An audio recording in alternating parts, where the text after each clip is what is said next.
a situation, or even a crisis, to bring us the facts, the people, and the takeaways that can help us work toward living in true peace and equality for all without the threat of violence or harm. As you go about your responsibilities in the quest to share the unbiased truth of the human condition or circumstances, you are guided by industry standards and ethics in your professional work. No matter your personal faith tradition, or as Pope Francis often says, even if you are of no particular faith tradition, you are indeed united as colleagues in your vocation to responsibly discover truth and share it in an impartial way.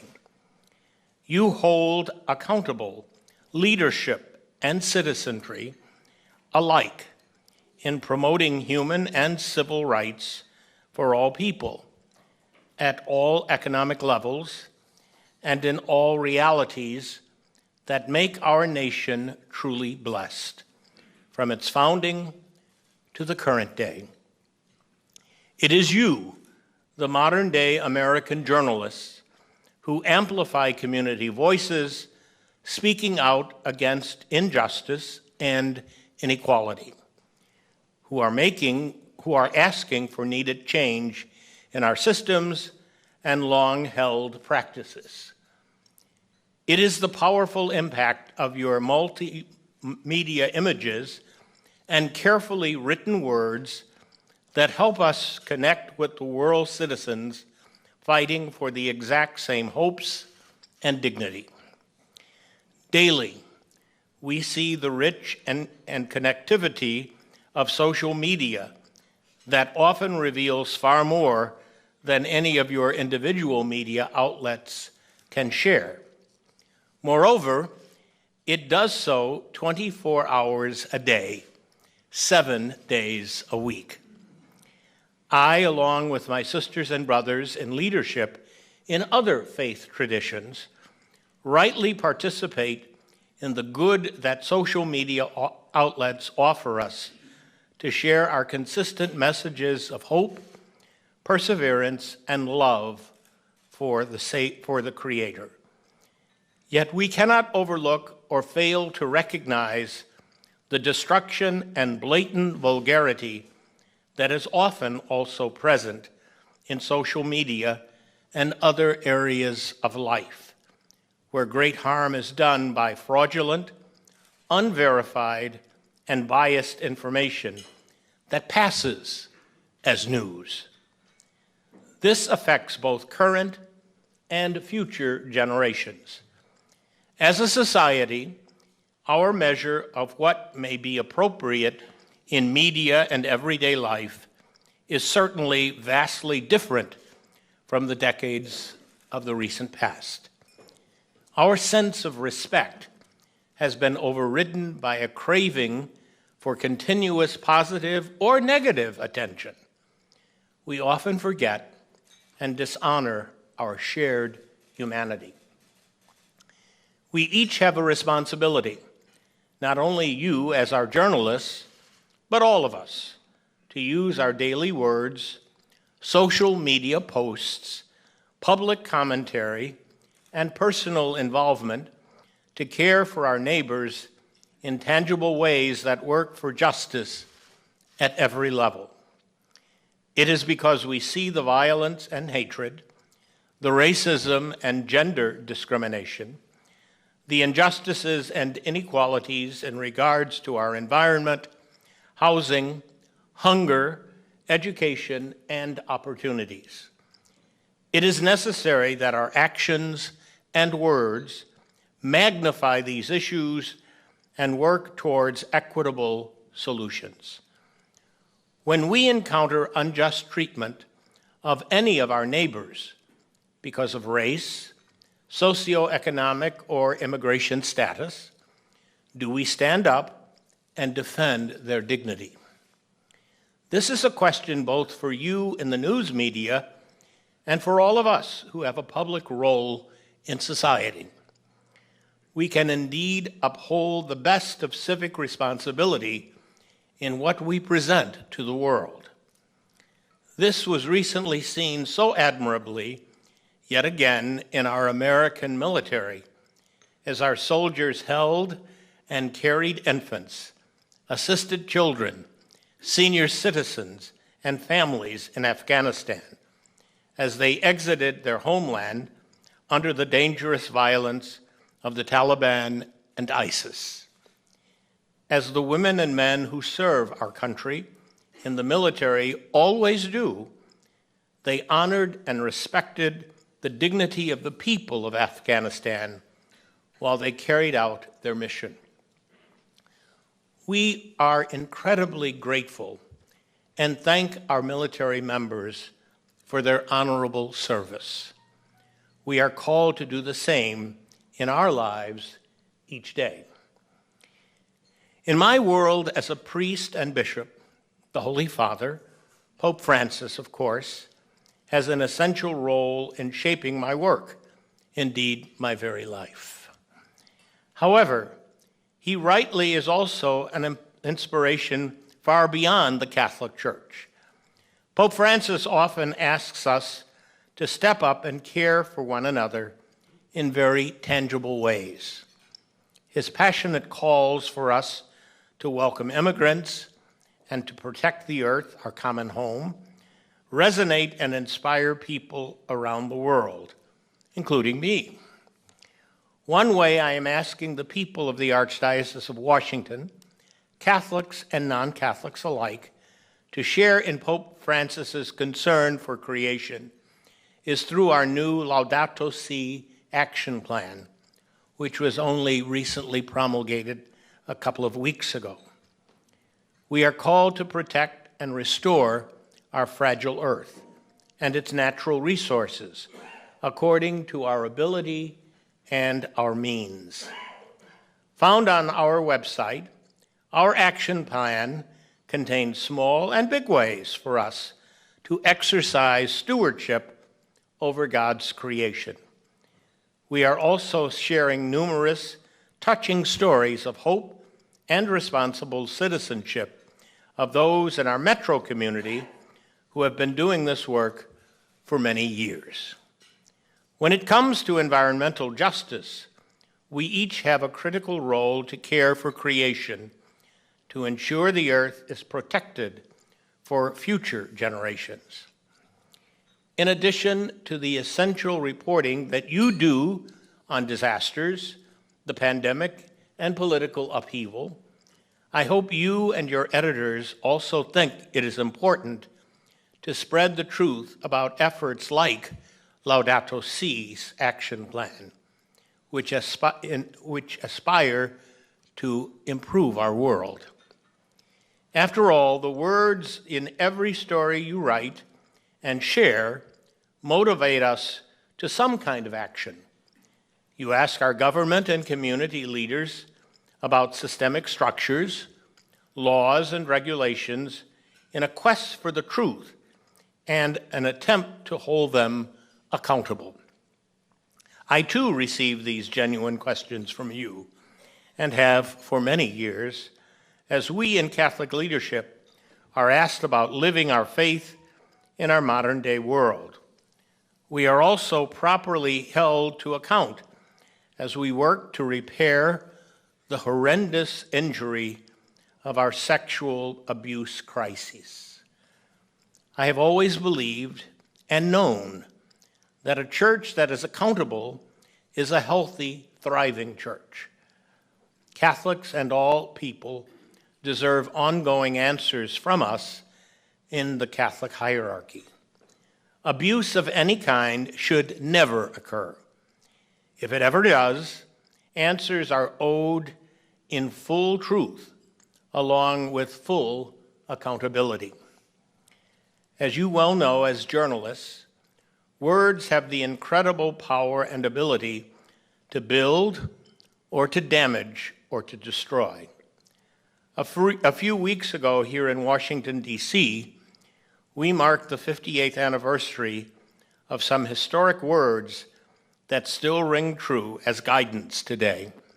as Dr. Martin Luther King Jr., a master wordsmith, spoke of his great dream for our country. In his "I Have a Dream" speech, Dr. King's words spoke of the civil and human rights we are all due when it comes to employment and true freedom. Each day of our lives should be dedicated to using our voices to uphold human dignity and nurture our unity, not to focus on divisions. As our news media outlets, you have a part in leading us in civility, online, in print, on television, or on the radio. Civility and respectful dialogue for the purpose of earnest understanding can and should promote most especially, be promoted most especially when we hold different or even opposing political, religious, or other opinions. On any given day, we define our national identity and should not be of it should not be of negativity or division. We must intentionally speak and act in ways that promote respect, peace, and justice for all people, not an atmosphere where hatred and violence can grow. As people of various faith traditions and goodwill, we must build on the wisdom of our experiences and remain hopeful in the face of life's many challenges. Moreover, we know that challenges will indeed come to our personal lives and our life as a community. We are challenged by so much: illness, injustice, violence, weather-related disasters, poverty, and even terror, as we will collectively remember in a few short days on the 25th anniversary of the September 11th terrorist attacks. Through it all, anxiety attempts to grip us. However, we must maintain hope and not become discouraged by the difficulties that we face. By prioritizing that which brings about the common good, serving our neighbor will generate the healing our planet so desperately needs.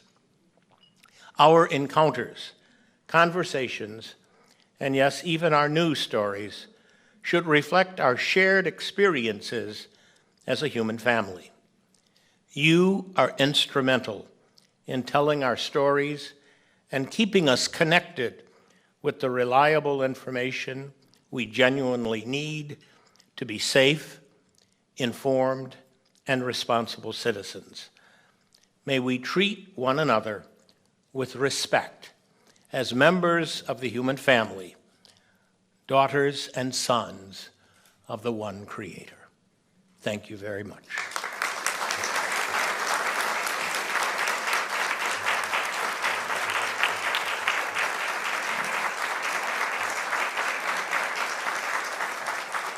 Thank you so much. Thank you so much, Cardinal. So now we get to the question and answer section, which I have really been waiting for. So just a reminder to folks in the audience, if you do have a question, there are these nice little cards on your table. You can send the cards up and pass them down the table, and we'll be sure to get your question in, or at least if I can read it, we will get it in. So Cardinal Gregory, since you started with COVID, let's go there.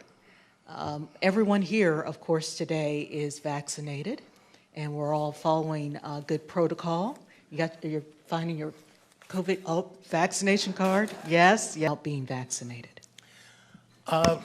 Lisa, let me begin by saying, yes, there are Catholics who have some hesitation based on either a direct health concern or some even expressing hesitation related to a religious principle. However, the Church has given some pretty decent support in the fact that Pope Francis and Pope Benedict have both been vaccinated. And I've talked to some Catholics about this, it's difficult to say that I have a religious concern when the last two pontiffs have already been vaccinated, and where Pope Francis has so clearly, and may I say with great insistence, urged Catholics to take the vaccine. It doesn't diminish their concern, but it certainly puts their concern on a pretty shaky platform. I think the other concern is this.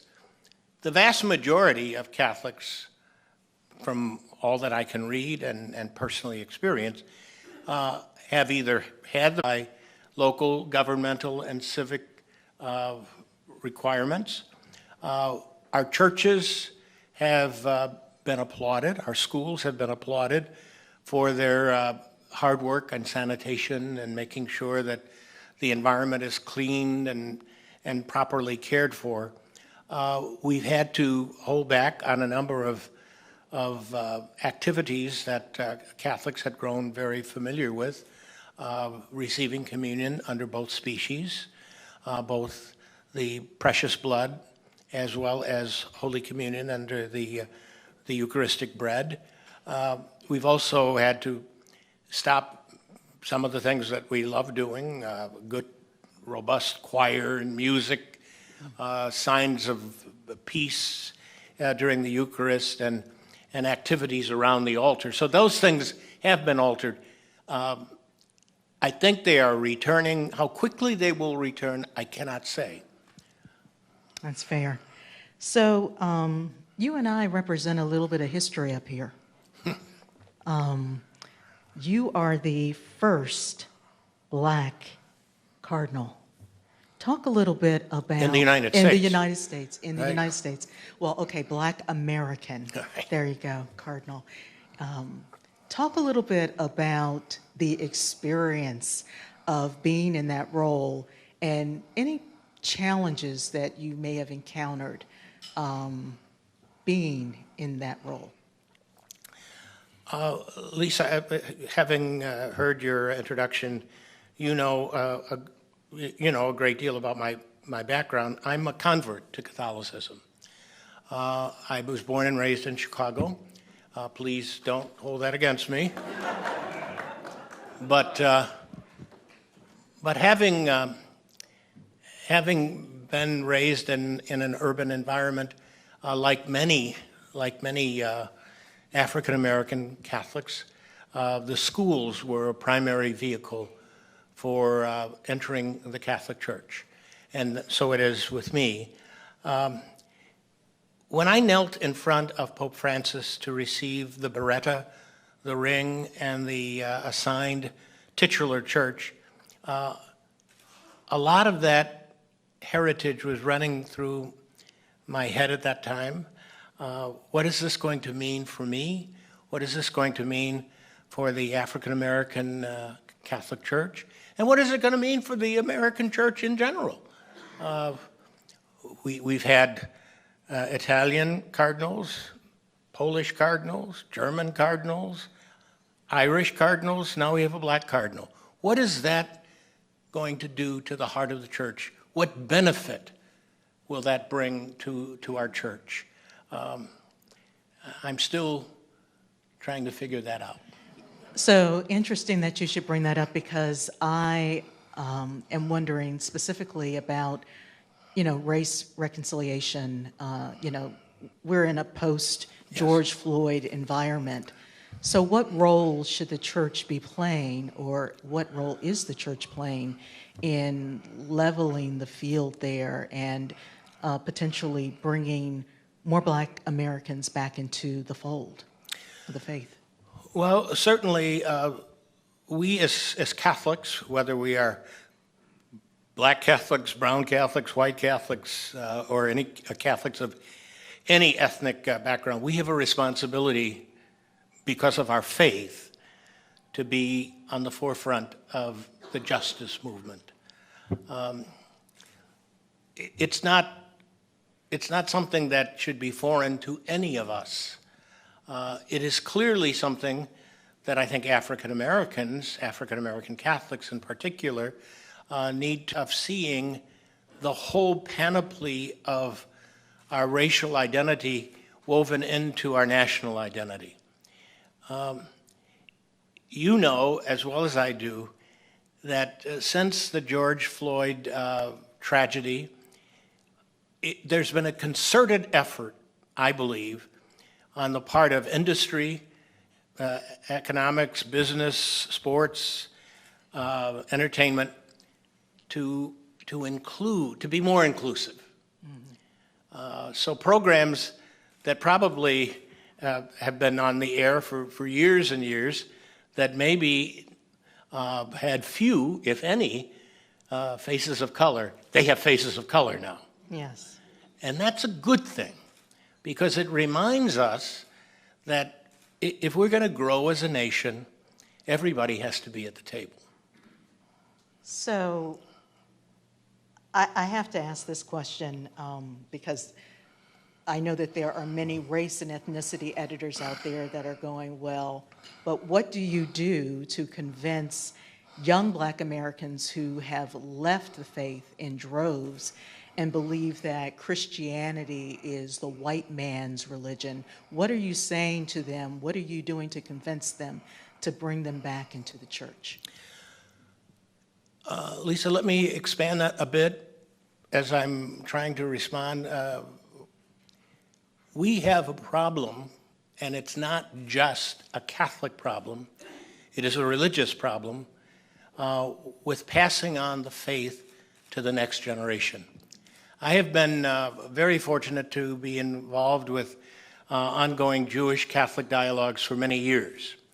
And I can remember in any number of those meetings, conversations, the Jewish community, the representatives of the Jewish community, and the representatives of the Catholic community were describing the same crisis, that their children are not embracing their religious heritage and identity.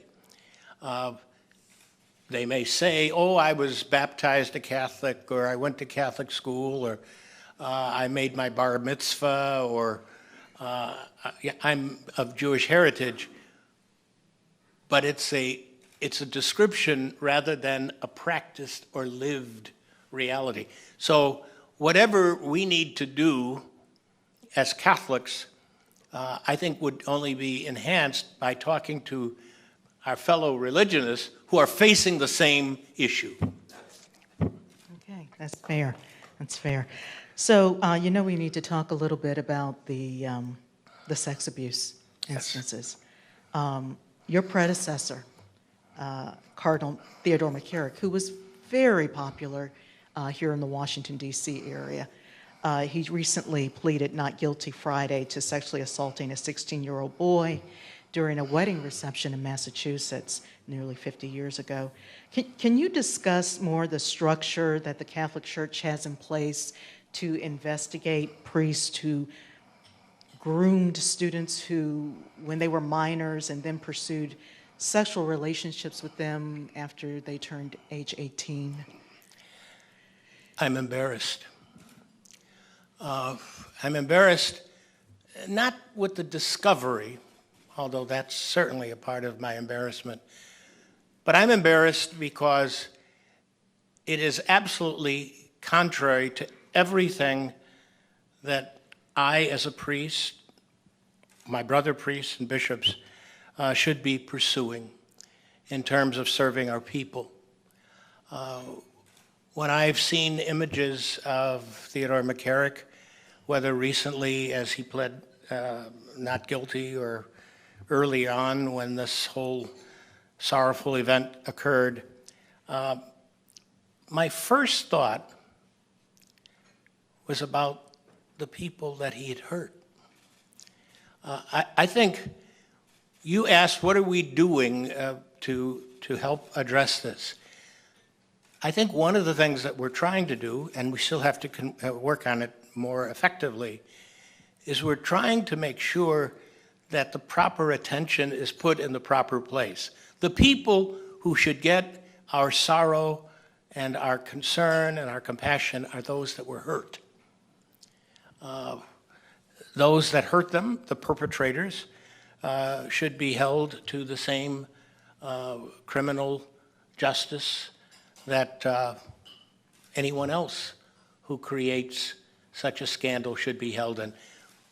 But I think one of the things that I've come to understand is that from the beginning of this crisis, we began to focus on the wrong entry point. We began to focus on how should the church be protected, or how should the clergy be addressed. The first entry point is, how do we care for those that have been hurt? That should be the first issue that we take up. And we're still trying to do that. It's difficult when you see the depth of the problem. I'm very fortunate. I grew up with some wonderful, wonderful priests whom I admire. Most of them are already with the Lord. And I know that in my own life and in the lives of countless others, they provided extraordinary pastoral service. And I felt aggrieved that some of these old men, and they were old men by the time this happened, would have to die with this shadow. It seems, though, that the Catholic Church has traditionally taken a very defensive mode and many steps to protect those who did that harm. You know, moving priests around from parish to parish, and some would say that is still happening in some places in this country. So what's the solution there? Well, first of all, as you have already alluded to, when I was president, we adopted the Charter for the Protection of Children and Vulnerable Young People, but we also took this position that no one with a credible allegation should ever be in public ministry. No parish should sit there and look at the priest who is celebrating Mass and to say, I wonder, has this guy got a problem? That's not possible. Now, the other thing, though, that's difficult, and I'll use a legal term, if I assign a priest that has absolutely nothing in his background written or reported that he has done anything wrong, and I assign him, and years later it's discovered that there was something that I didn't know about. The legal world says you knew or you should have known. I can only act on that which I know. And I do it clearly, honestly, straightforwardly, and I will continue to do it. When I was the Bishop of Belleville, which was my first diocese after being auxiliary in Chicago, I encountered a number of very, very awful cases. And I happened to say publicly, and I meant it, I will resign the see rather than assign a priest to harm a child. And I said this in a number of environments. I don't have the right to take a chance with your children. I do not have that right.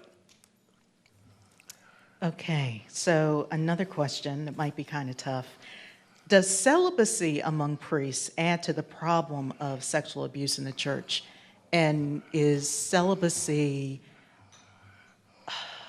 is that something that's called for in the Bible, or is that a man's call? The celibacy is a church tradition. It is the church's practice in the West, among the Latin Catholics, that asks that a man who is preparing to be a priest live a celibate, unmarried, chaste life. Some ministers who were entering the Catholic Church and happened to have been married men in their prior religious service to enter the church and to become priests as husbands and fathers. So it's not absolutely necessary. What is most disturbing, in my humble opinion, is not celibacy per se. It's the unhealthy personalities that hide behind celibacy or use it in a way to conceal some very unfortunate and, sad to say, unhealthy behavior. And, you know, every once in a while, as the media covers this issue, they write about it and they say, you know, Father A, Father B, Father C, Rabbi B, who was married and has children, also harmed children. And so, yeah, we are the Catholic Church, we are the 800-pound gorilla. But we've got some other small relatives that have demonstrated that same type of incredibly sick personality behavior. So appreciate your frankness. This is so good. Yeah. Thank you. Well, last week, President Biden, and this is a question from the audience, last week President Biden said he did not agree that life begins at conception. Were you surprised to hear that? And can you clarify the church's teaching on when life begins?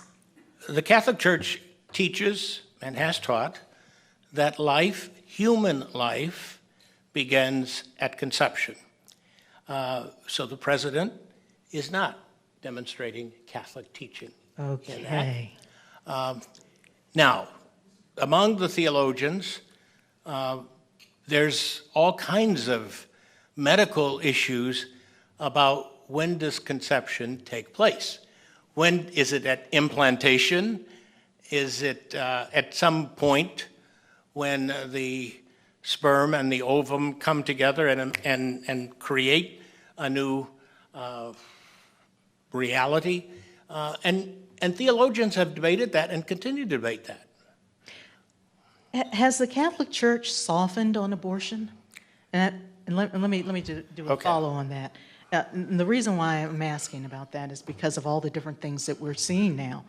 And if you can give us your thinking about the new abortion law in Texas. You know, it outlaws abortion when a fetal heartbeat is detected as early as 6 weeks into pregnancy and well before many women even know they are pregnant.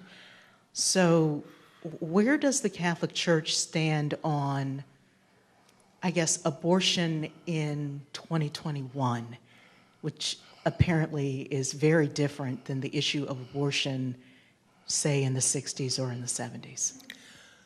First of all, our church has not changed its position on the immorality of abortion, and I don't see how we could, because we believe that every human life is sacred. Every human life is sacred. I was very fortunate to have served for 10 years as the auxiliary bishop for Joseph Cardinal Bernardin, the Archbishop of Chicago, who ordained me bishop and then tried his best to train me how to be a good bishop. But he has been identified as the author of The Consistent Ethic of Life, which says that life issues are linked. They're not at the same level. You know, there are life issues that are predominant. Obviously, the conception of a child is the first life concern, but those life issues have to extend to all of the other moments of human existence as well. His consistent ethic teaching says that the prisoner, the immigrant, those with physical or emotional handicaps, the very aged and terminally ill, all fall under the issue of the dignity of human life.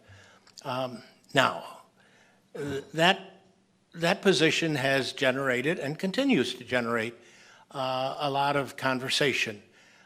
Some would say, well, is he saying that a prisoner who has been found guilty of multiple criminal behavior, is he to be equated with an infant in the womb who is just